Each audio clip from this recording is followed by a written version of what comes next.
بسم اللہ الرحمن الرحیم نحمده ونصلی علی رسولہ الکریم اما بعد۔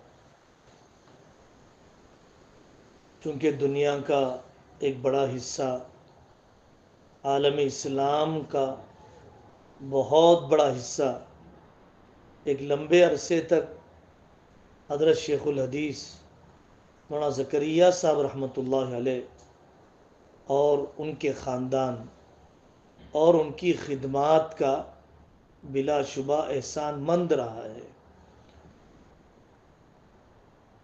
اس مجلس میں مختصر سا حضرت کی زندگی کے وہ پہلو جو آج زیادہ ضروری محسوس ہوتے ہیں، حضرت کی وہ اصلاحات جو اس زمانے میں زیادہ ترجیحی محسوس ہوتی ہیں، وہ عرض کر دیتا ہوں۔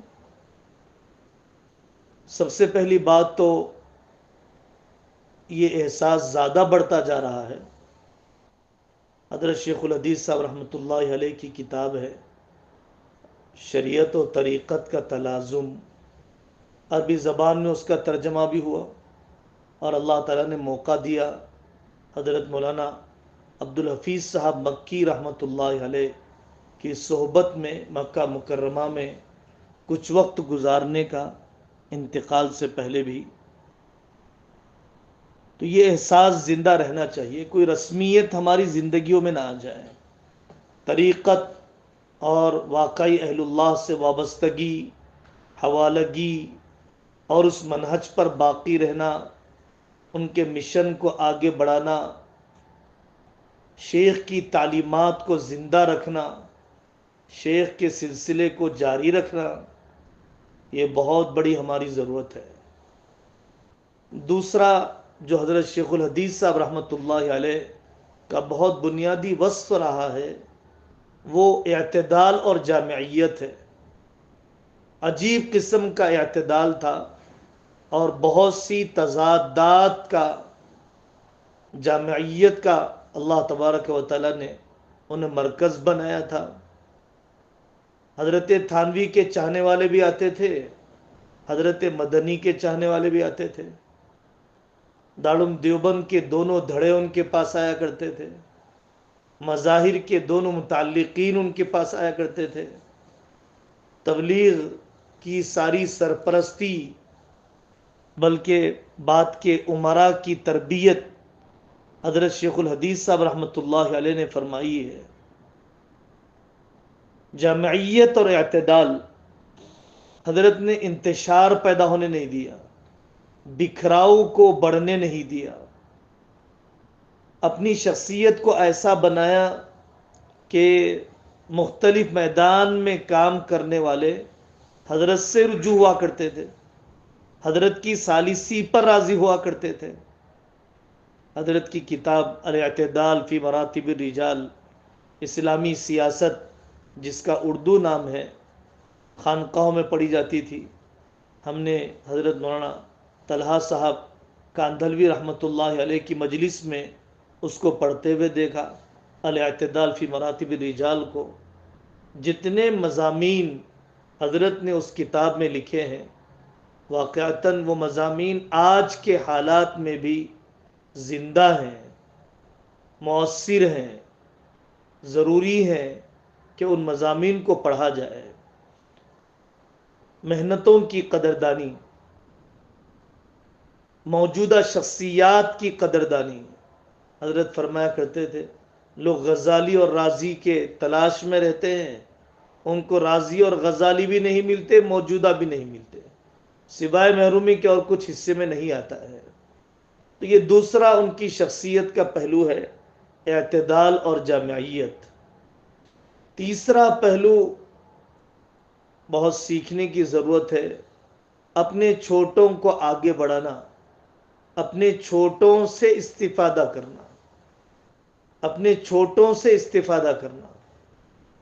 حضرت مولانا محمد رابع صاحب رحمۃ اللہ علیہ، شیخ الحدیث صاحب رحمۃ اللہ علیہ نے ان سے جزیرۃ العرب کی کتاب سے استفادہ کیا، اور حج کے جو متعلقہ مقامات ہیں، 27 سال یا 24 سال کی عمر میں حج النبی و عمراتہ صلی اللہ علیہ وسلم کو لکھا، تکمیل کی زندگی کے آخری دنوں میں۔ تو وہ مولانا رابع صاحب رحمۃ اللہ علیہ سے کوئی چیز پوچھتے ہیں یا کسی کی کتاب سے استفادہ کرتے ہیں، عجیب دیانتداری دیکھی ہے، ایک ایک صفحے میں، اوجز کے ایک ایک صفحے میں، یہ حج النبی و عمراتہ کے ایک ایک صفحے میں اگر ایک سطر بھی کسی کتاب سے نقل ہوتی ہے، تھکتا نہیں ہے آدمی نقل کرتے ہوئے حوالہ، سوکھتا نہیں ہے قلم اس عبارت کو اسی ذات کی طرف منسوب کرنے کے لیے۔ تو یہ بہت عجیب کمال ہے کہ اپنے چھوٹوں سے آدمی استفادہ کرے، چھوٹوں کا ذکر کرے، چھوٹوں کو بڑھانے کا خواہش مند رہے۔ حضرت علی میاں ندوی رحمۃ اللہ علیہ سے اللہ تبارک و تعالیٰ نے بہت بڑا کام لیا عالم عرب میں، لیکن ابتدائی دور میں عالم عرب کے جو اسفار ہوا کرتے تھے، مکتوبات میں لکھا ہے کہ کس انداز میں حضرت نے مالی مدد کی ہے، کس انداز میں ان کو ان ملکوں کے اندر بھیجا ہے۔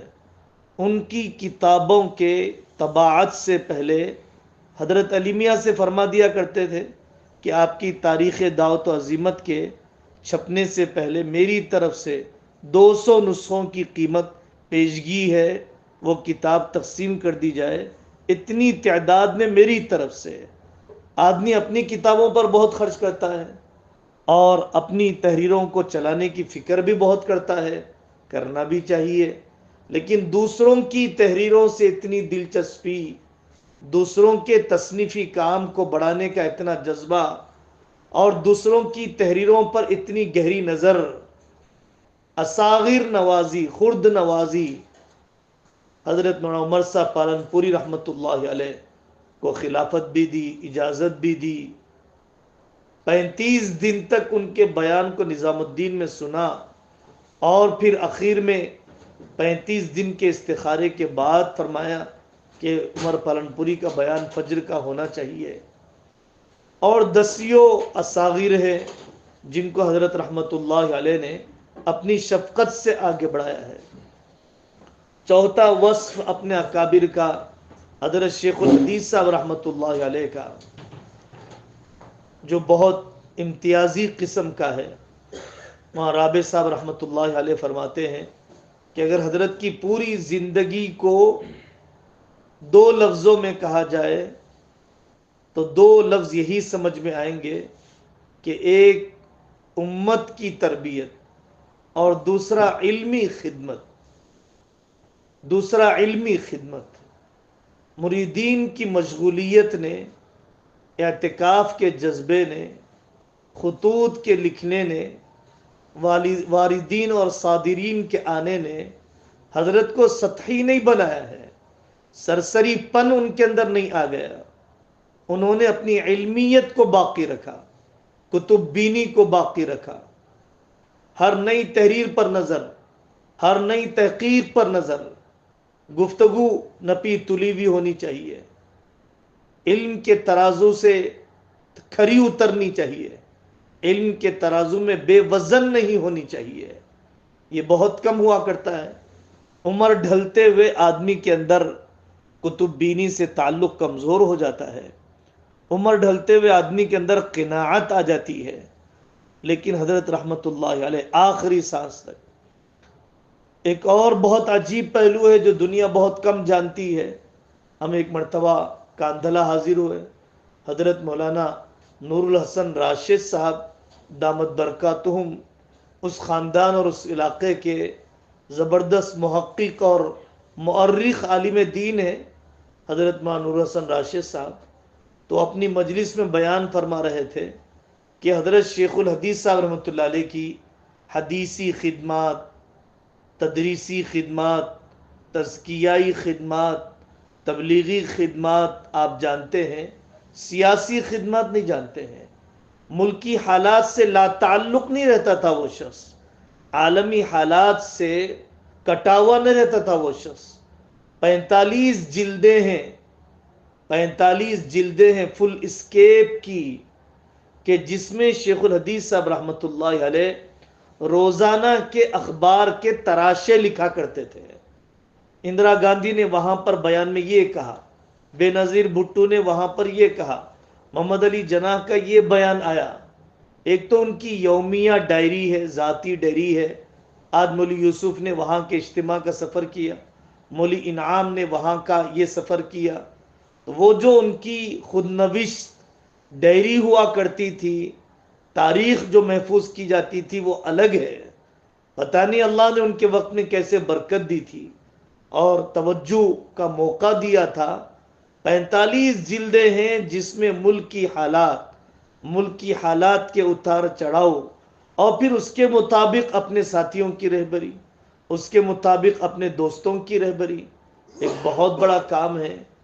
حضرت رحمت اللہ علیہ کی سیاسی زندگی، حضرت رحمت اللہ علیہ نے تدریسی کام کیا، ہم سب تدریس سے لگے ہوئے ہیں، تو اپنی تدریس میں وہ جو تجدید ہونی چاہیے، وہ جو عصریت آنی چاہیے، نحو کے موضوع پر کون سا نیا اجرا کا کام ہوا ہے، منطق پر کون سی تمرینی کتاب آئی ہے، بلاغت کے موضوع پر مزید کیا محنت ہونی چاہیے، حفظ قرآن کے نئے تجربات کیا ہو رہے ہیں، کیونکہ کوئی تجربہ منسوخ یا غیر منسوخ نہیں ہے۔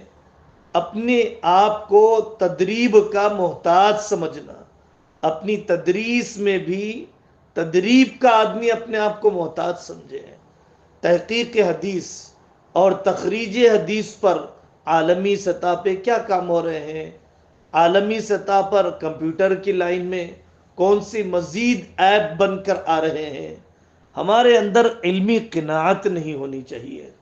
حضرت رحمت اللہ علیہ کا کتب خانہ اور حضرت رحمت اللہ علیہ کی وسعت مطالعہ، ہم سب کو اس بات کی ضرورت ہے کہ اپنے علمی کاموں کے ساتھ، اپنے تدریسی کاموں کے ساتھ واقعتاً وقت فارغ کیا جائے۔ بے انتہا خوشی ہوئی، مولانا جاوید صاحب دامت برکاتہم نے فرمایا کہ ایک ہی سلسلے سے ہم جڑے ہیں، ایک ہی شخصیت سے ہم منسوب ہیں، اور تقریباً سبھی ان کے دست گرفتہ ہیں اور انہی سے تربیت پائے ہوئے ہیں۔ تو اس کی وجہ سے طلباء پر ایک ہی چھاپ، اور طلباء پر ایک ہی تحقیق کا رنگ، اور طلباء پر ایک ہی تربیت کا انداز بن جاتا ہے۔ اللہ تبارک و تعالی مبارک فرمائے، قبول فرمائے، اس کا کچھ حصہ ہم کمزوروں کو بھی نصیب فرمائے۔ وآخر دعوانا ان الحمد للہ رب العالمین۔